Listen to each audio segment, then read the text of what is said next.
আসসালামু আলাইকুম, আমি শামিমা মুহিব বলছি সানমুন হ্যান্ডিক্রাফটসে আপনাদের সবাইকে স্বাগতম। আজকে আমি আপনাদেরকে একটি ফ্লাওয়ার ভাস তৈরি করে দেখাবো। আর এই ফ্লাওয়ার ভাসটি আমি সসের বোতল দিয়ে ডেকোরেশন করেছি। জাস্ট চলুন তাহলে পদ্ধতিটি জেনে নিচ্ছি কিভাবে আমি সসের বোতল দিয়ে ফ্লাওয়ার ভাসটি তৈরি করেছি।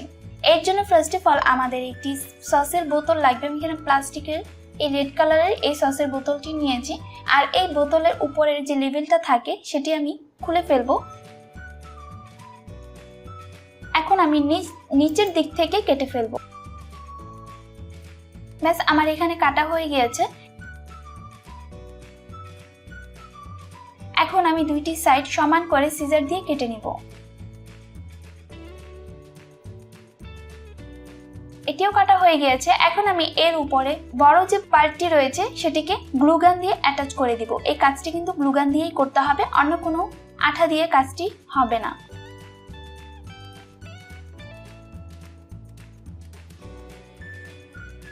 ব্যাস গ্লুগান দিয়ে আমার আটকানো হয়ে গিয়েছে। মূলত আমার যে ফ্লাওয়ার ভাসটি এর শেপটি এমনই থাকবে। এখন আমি পার্ল পুঁতিগুলোকে গ্লুগান দিয়ে এভাবে জাস্ট আটকে দিব। এখানে আমি একটি ছোটখাটো টিপস বলে রাখছি। এখানে আমার যে বোতলটি সেটি হচ্ছে রেড কালারের। অ্যাজ এ রেজাল্ট আমি এই অংশে রেড কালারের পার্ল বিটস ইউজ করেছি। আপনাদের বোতলটি যদি অন্য কালারের থাকে, আপনারা যে কোনো টাইপের বোতল ইউজ করতে পারেন। সেটি যে কালার থাকবে সেই কালারের বিটস ইউজ করবেন। আর যদি আপনারা আপনাদের ইচ্ছে মতো করে একটি কালার করতে চান, তাহলে আগে বোতলটিতে কালার করে নেবেন আপনাদের ইচ্ছে মতো, দেন সেই কালার পুঁতি আপনারা এর মধ্যে অ্যাটাচ করে নেবেন। দেখুন আমি এখানে কিন্তু একটু জলপাই পুঁতি আর পার্ল বিটস দিয়ে একটি ফ্লাওয়ার ক্রিয়েট করে নিয়েছি। এটা হচ্ছে সামনের দিক থেকে, অনলি ফ্রন্ট সাইডে এই কাজটি করতে হবে।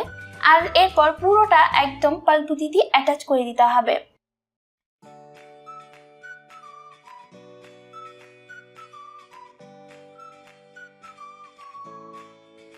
আর এখানে আমি স্মল চেইন বল যেটা রয়েছে সেটি দিয়ে আমি উপরের দিকটা একটু বর্ডার ক্রিয়েট করে নিয়েছি। আপনাদের কাছে যদি চেইনটা না থাকে, আপনারা যে কোনো টাইপসের লেস দিয়ে বর্ডার ক্রিয়েট করে নিতে পারেন। আর নিচের দিকে আমি চেইনটিকে এভাবে জাস্ট একটু ঝুল ক্রিয়েট করে নিয়েছি।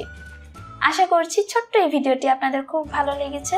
যদি ভালো লাগে চ্যানেল সাবস্ক্রাইব করবেন, লাইক এবং শেয়ার করতে কিন্তু ভুলবেন না। আজকে এ পর্যন্তই। আসসালামু আলাইকুম।